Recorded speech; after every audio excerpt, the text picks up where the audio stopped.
No, I'm saying I got this small.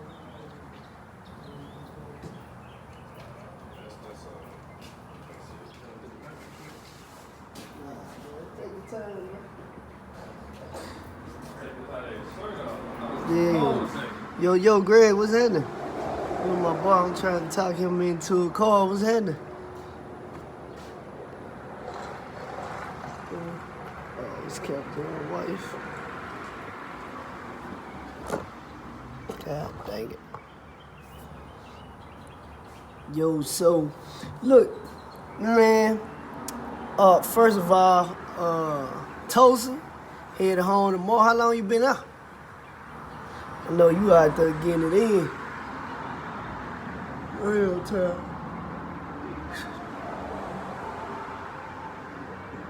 So,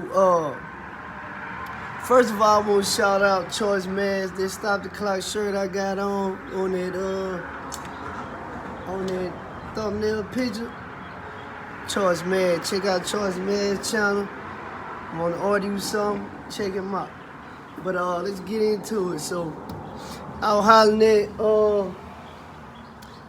at the homie Trucking with Tay. So, you know, check his channel out too, man. Tay got a lot of energy. Man, the lighting is horrible. Let me move this. I don't know. I gotta figure out some way to put this. But anyway, so me and Tay been chopping it up for the last few days, and there go Tay. What's happening?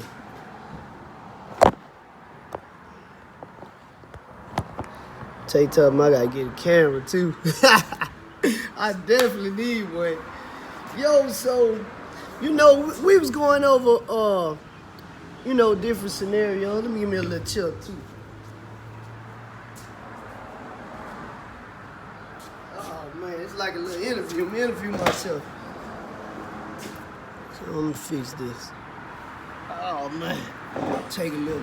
Man, you still this lighting is horrible. Oh no, let me just hold it.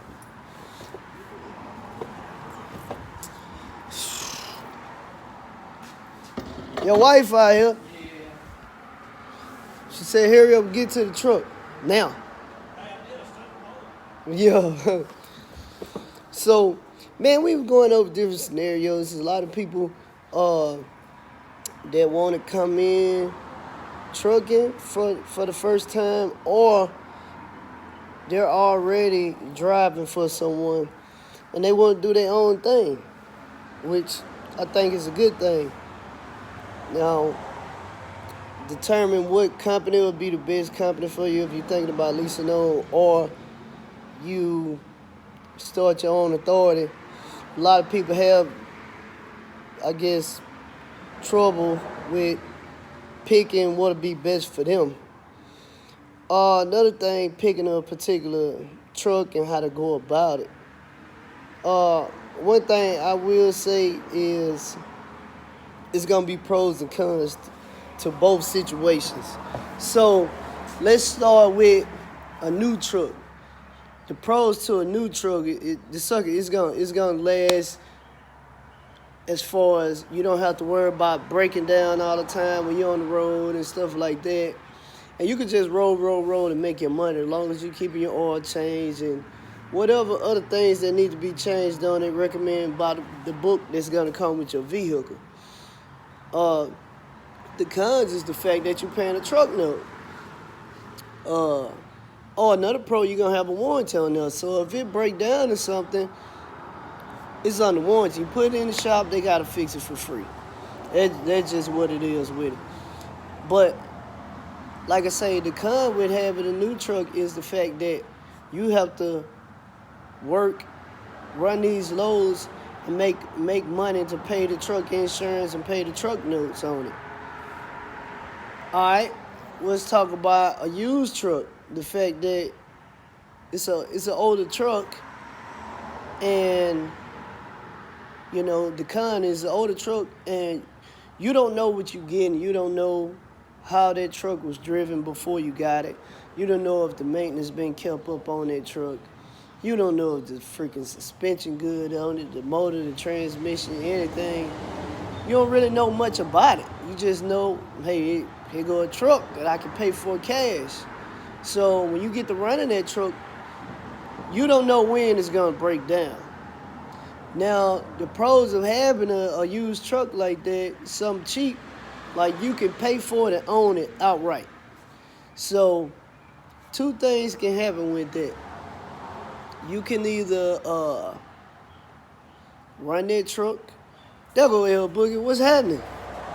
You can run that old truck until it break down, then park it, and you know, well, now you down without income coming in, so you can either go back company for a while, or you could just go lease a truck, brand new truck, or just buy a brand new truck.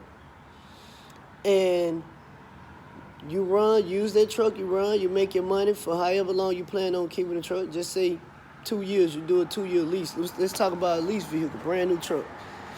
And you're making them monthly payments on it, and you're making all this money from the truck constantly moving, ain't having breakdown. Well, now you got enough money to be putting in your truck that you got broke down at the house. And after your lease up in 2 years, what's that, Trent? After your lease up in 2 years, you turn this truck in, and which once you turn it in, you don't owe anything on this truck. Exactly. You don't owe anything on this truck. So you get rid of this truck, right? Take it back to the dealership. And now you done put all your money back in your truck that you have parked at home. So now you back running with that truck again. And you can work when you want to, because guess what? You don't have a truck payment on that truck. I mean, you still got to pay insurance, so you got to be running loads. But at the same time, you need to have enough money stacked up to where you can pay your bills, take vacations, and have money prepared for when the truck gonna break down again. Because you gotta remember, it's an old truck. It's gonna break down again. It's just a matter of time. I'm probably gonna be in Dallas the end of next week. No, BTG. No, I don't have them anymore. All that stuff gone, man. And you know, to add a comment to that, straight up, Tay. Man, me and Tay been chopping it up for like hours, bro. Like hours on the phone, man. You know, with coming into the trucking business, one thing people got to remember that they're going to talk, for real, I'm for real, man. You're going to talk to so many different people, and so many different people are going to have their own opinions, their own thought process on what works and what don't work. And you can have 5 people that's successful in trucking. But 5 people, exactly. Man, take crazy, man. Yeah, you're going to have, just say you got 5 people. 5 people is successful in trucking. One got a brand new truck that he's paying on it to own it. One got an old truck that he bought outright. And one got a lease truck that's new. Everybody doing good. But everybody made it to their point of success in different ways. So you have to figure out what's gonna work for you. You can't do what the next person is doing because it's working for them. It may not work for you. You know, you may not want to run OTR. Somebody may not want to run regional. Somebody may not want to run local. Everybody has their own thing that they want to do and what works for them. Everybody don't haul the same thing, you know. I got somebody in my group that run dry van. He doing good. The rest of us, we running flatbed hot shot. Tell you, hey man, that's some Red Bull money. I appreciate that. I'm going to get me some bulls with that, man. So, and I got somebody, I got 2 people I'm bringing on the team that's running a flatbed and a step deck. So I got my own little thing going on too. But with that being said, everybody in the group look at things totally different also, which isn't a bad thing. It just helps the group to be stronger because we can attack situations from so many different point of views. But besides that, what works for them as far as their trucks. All right, let's talk about hot shot trucks for a minute. So my boy Rico, he got a hot shot truck. He got a Ford F350, and he running air ride on his truck and trailer. So he can pretty much haul anything, long as the weight is good. But he can haul anything. He can adjust the height on his. All right.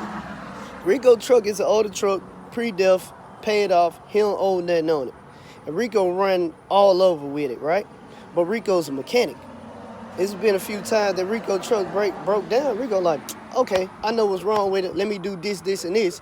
And then he get his truck back running. He just fixed his truck and he back running now. But that works for him.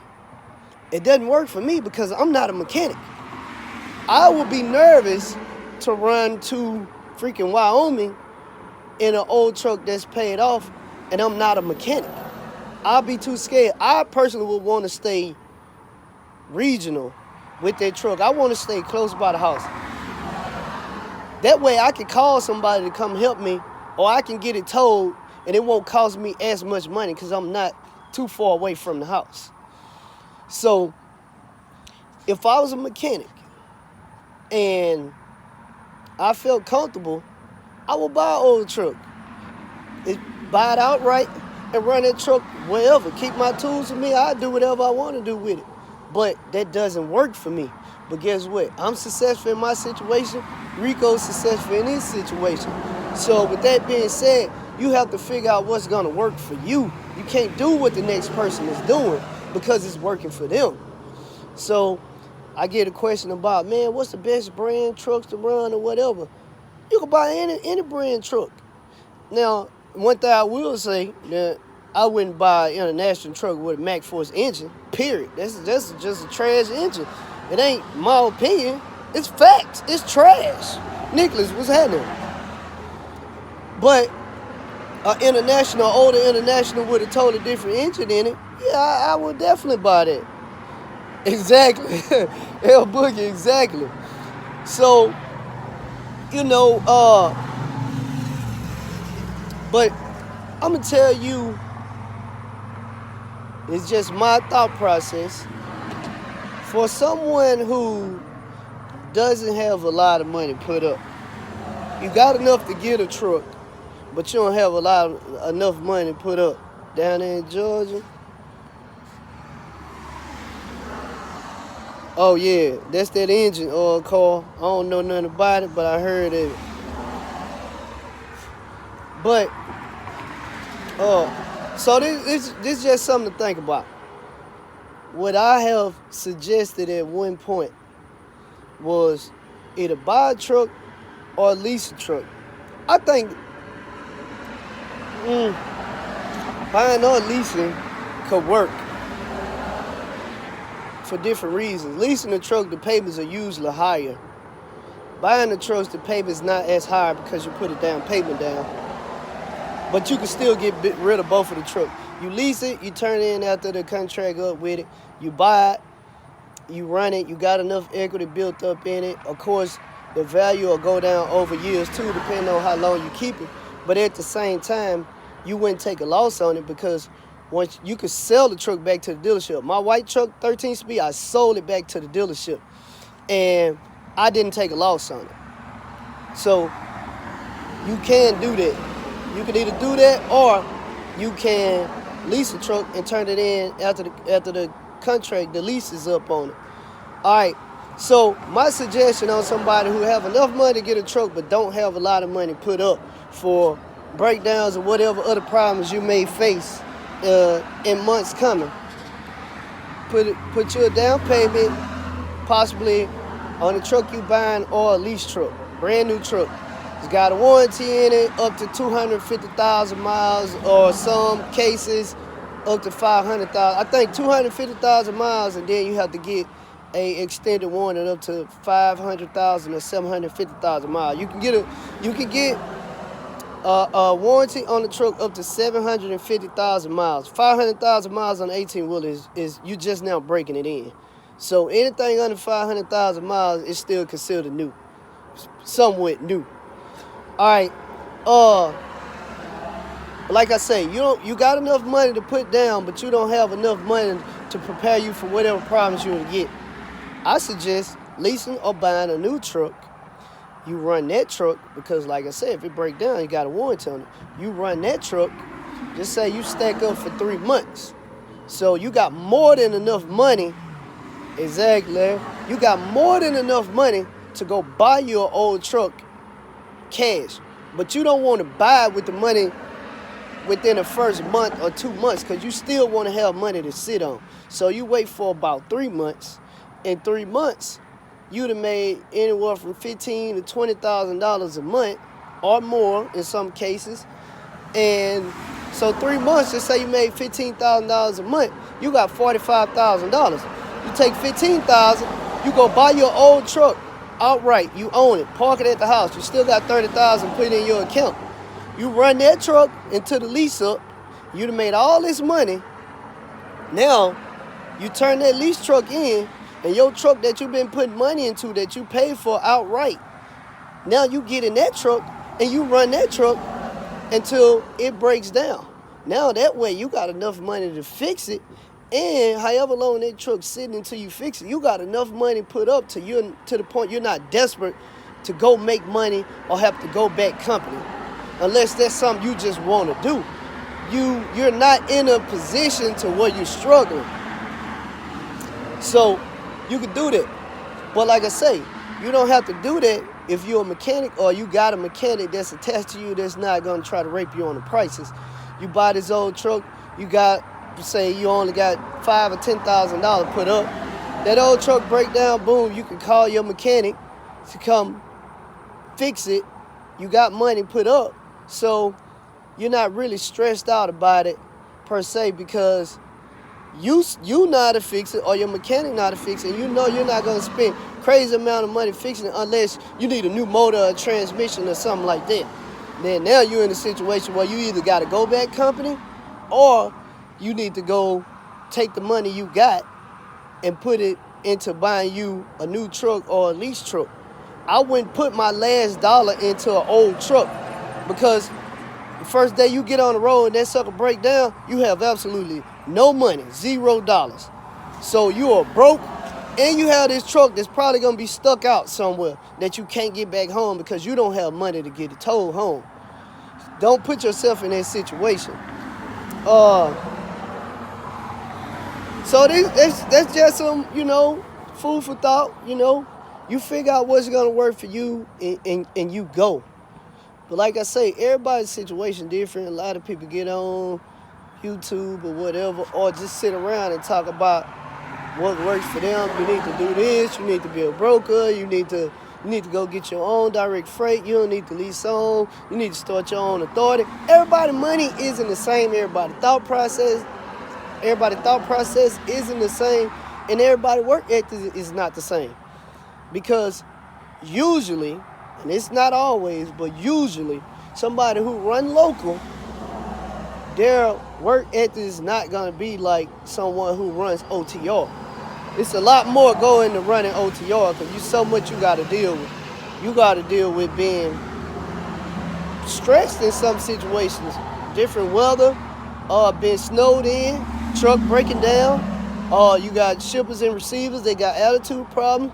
You got GPS that's giving you wrong directions. You're missing your exits.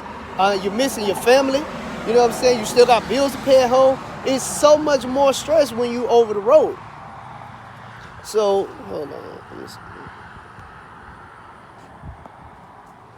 Female in the game, hit me up when you come to Dallas. Most definitely, shoot me an email, and we can link up. It's infonewsmario@yahoo.com.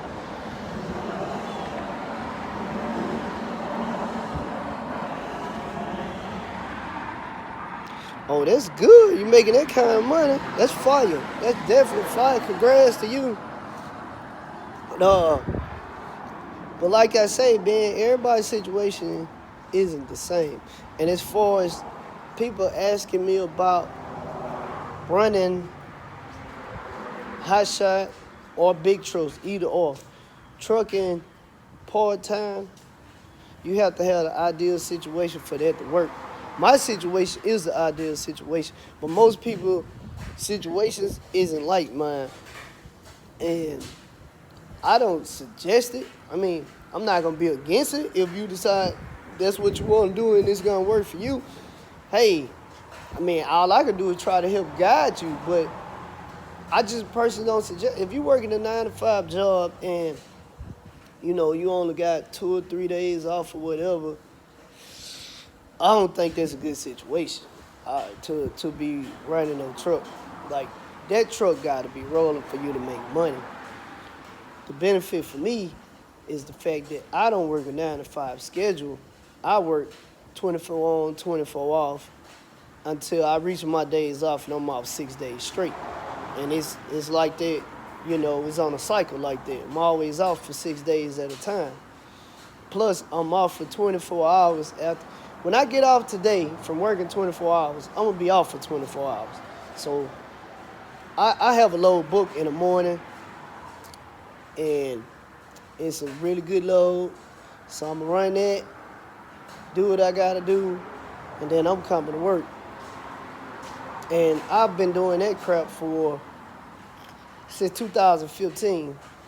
So my situation is totally different from other people. So a lot of people can't look at my situation and think it's gonna work for them. It's not gonna work for you. Now, if you're a person that have a job to where you're working, say offshore, out in the oil field, whatever the case may be, and you work a month on and you off a month, or something like that, or you work 3 weeks and you off a week, or any different type of circumstance, it may work for you running part-time. But on average, part-time trucking, it don't really work because, like I say, this is not a hobby. This is a lifestyle. And you can't go playing games because you will be broke. God dang it. Window Cat 522 East Florida Lucas. This will be St. Elizabeth Ann Catholic Church. Fire alarm. 20, age 19, Fire Street 5. Have a 60-year-old patient have difficulty breathing. They will be outside of the church. Close to be Ashley River Road or Terry Bradshaw. Ages 20, age 19, Fire Street 5. Respond on Cat 5. So, anyway, hopefully that helped, and more info to come. I just do it as I think about it, and that was on my mind. But you good? You need me to get it?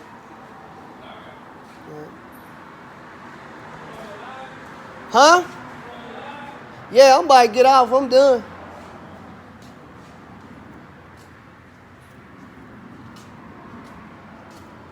You had something you were doing? No, I don't just want it. I was just gonna look out for you.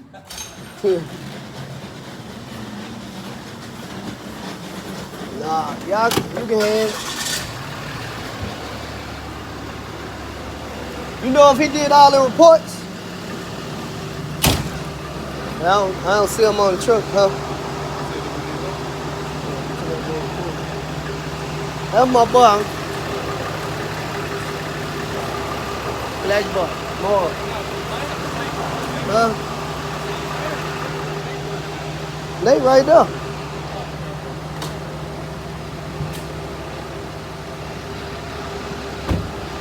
But anyway, hold on. Let's see if I miss anything. Or anybody questions before I get off here.